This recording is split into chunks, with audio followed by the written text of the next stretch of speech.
Comment tu vas maman? Dès que j'ai appris pour ta maladie, je suis venu immédiatement. Ça commence à aller mon fils. Je m'inquiétais vraiment. C'est la vieillesse je crois. Et toi comment ça va? Ça fait vraiment longtemps Mohamed. Je vais bien maman. Après que ton père m'ait abandonné, tu m'as aussi abandonné à ton tour. Plusieurs années sans même penser à venir me voir. Tu as effectivement raison maman. Je suis vraiment désolé. À chaque fois que je veux venir te voir, il y a toujours un problème qui vient perturber le voyage. Ce n'est pas grave, si tu es en bonne santé c'est l'essentiel. Tu as au moins trouvé une femme là-bas j'espère. Non pas encore maman. Mohamed, tu as plus de 40 ans, et tu n'as toujours pas de femme, ni d'enfant. Et tu trouves cela normal. Ce n'est pas aussi de ma faute maman, j'ai du mal à trouver une femme. J'ai comme l'impression que c'est une malédiction qui me suit. Je peux te poser une question? Je me pose chaque fois cette question. Quelle question maman? Tu te rappelles, lorsque tu étais encore jeune, il y a une jeune fille qui était venue à la maison un jour pour dire que tu l'as enceintée. Mais tu m'as dit que tu ne la connaissais pas. Dis-moi la vérité aujourd'hui Mohamed. C'est toi qui l'avais enceintée ou non? Réponds-moi, Mohamed. Effectivement, c'était moi l'auteur de la grossesse. Mais j'avais peur de la réaction de papa, lorsqu'il allait apprendre que j'ai mis une fille enceinte. Il allait se fâcher, et il n'allait plus accepter de payer mes études en France. Mohamed, tu vas me tuer un jour. Donc, c'est toi qui avais mis cette fille enceinte, et tu as nié devant moi. À cause de toi, cette fille a été rejetée par ses parents, je suppose qu'elle n'a plus continué ses études à cause de toi. Mohamed, c'est très méchant de ta part. Ce n'est pas comme ça, je t'ai éduqué, tu me déçois vraiment. Je suis vraiment désolé maman. Ne sois pas désolé, tu es en train de payer le prix actuellement. Sinon comment tu peux expliquer qu'à ton âge, tu n'as pas de femme ni d'enfant? Tu as abandonné ta femme, et ton enfant depuis longtemps. Et ça fait maintenant, plus de 20 ans. Tu ne cherches même pas à savoir où cette fille se trouve avec ton enfant. Tu es vraiment un irresponsable Mohamed. Cette jeune fille a sûrement proféré des mauvaises paroles contre toi, et c'est ce qui est en train d'agir actuellement sur ta vie. Comme tu es là maintenant, va à sa recherche, et trouve cette jeune fille. Excuse-toi, et reconnais ton enfant. Ça va être vraiment compliqué maman. C'est la seule solution, si tu veux débloquer ta vie. Je le ferai maman. Va maintenant le faire. J'oubliais de te dire maman, j'ai rencontré l'autre fille de papa en France.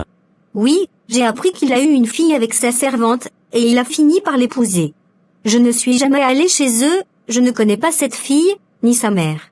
Elle s'appelle Grace, c'est lors de nos échanges qu'on a su qu'on était frères et sœurs. Mais, j'ai refusé de sympathiser avec elle, parce que si tu souffres aujourd'hui c'est à cause de sa mère. Non, c'est ta sœur, ce n'est pas de sa faute, ni la faute à sa mère, donc considère-la comme ta sœur, et vivez en harmonie. Réconcilie-toi aussi avec ton père. Après tout, il reste ton père. En Afrique, un enfant n'a jamais raison devant son père, donc va le voir et présente-lui tes excuses. C'est compris maman. Tu as pu parler avec le docteur? Oui, il m'a dit que tu pourras sortir demain. D'accord, il n'y a pas de problème, va à la recherche de cette jeune fille. C'est compris maman. Comme ce sont les vacances, mon père me demande de rentrer en famille. Et tu comptes partir quand?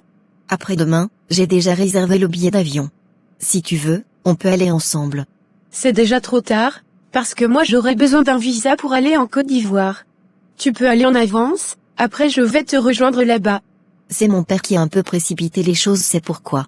C'est pas grave, je vais te rejoindre là-bas et on va profiter des vacances.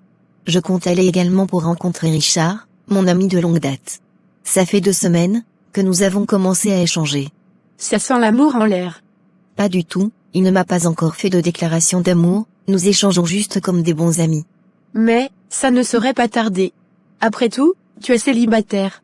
Et il n'est pas ton frère comme Mohamed. Cesse de te moquer de moi, ce n'est pas drôle. Tu as les nouvelles de Mohamed? Non, il refuse de prendre mes appels, donc j'ai laissé tomber, quand il sera content il va me rappeler. Je crois que c'est mieux. Mon fils m'a contacté aujourd'hui, il est rentré au pays. Et il viendra me saluer ce dimanche. Donc prépare-nous un bon plat, qu'on partagera ensemble comme une famille, puisque Grace sera là aussi. C'est compris chérie, je le ferai. Ça sera aussi une occasion pour moi de faire sa connaissance. Effectivement, On sera tous réunis comme une grande famille. J'ai vraiment hâte. Moi aussi, mais j'espère qu'il ne m'en veut plus. Non, pas du tout, t'inquiète, il vient plus tôt pour qu'on se réconcilie. Dieu merci alors, je suis contente. Sa mère sera présente aussi? Non, je ne pense pas, car elle est actuellement malade. Elle souffre de quoi? Je crois que c'est l'hypertension artérielle. Elle suit les traitements, je suppose. Oui, je crois bien. Prompt rétablissement à elle. Merci beaucoup, et je sors, je reviens. Où tu vas? Je vais voir un ami, je reviens. D'accord, prends soin de toi. Je suis parti aujourd'hui dans son quartier, j'ai appris que ses parents sont décédés il y a très longtemps. Et ils n'ont plus de ses nouvelles. C'est normal, ça fait maintenant très longtemps. Continue toujours de chercher, tu finiras par la retrouver. Tu ne connais pas l'une de ses amies? Elle avait une amie du nom de Nathalie, je crois que je vais chercher à rencontrer cette dernière. Elle pourra m'aider à la trouver. J'ai aussi appelé papa, et je lui ai dit que j'irai chez lui le dimanche. Il était très content. C'est une bonne chose, mon fils. Je vais aller enfin rencontrer sa femme. C'est ta deuxième maman. Donc oublie tout, et respecte-la, car c'est la femme de ton père. C'est compris, maman.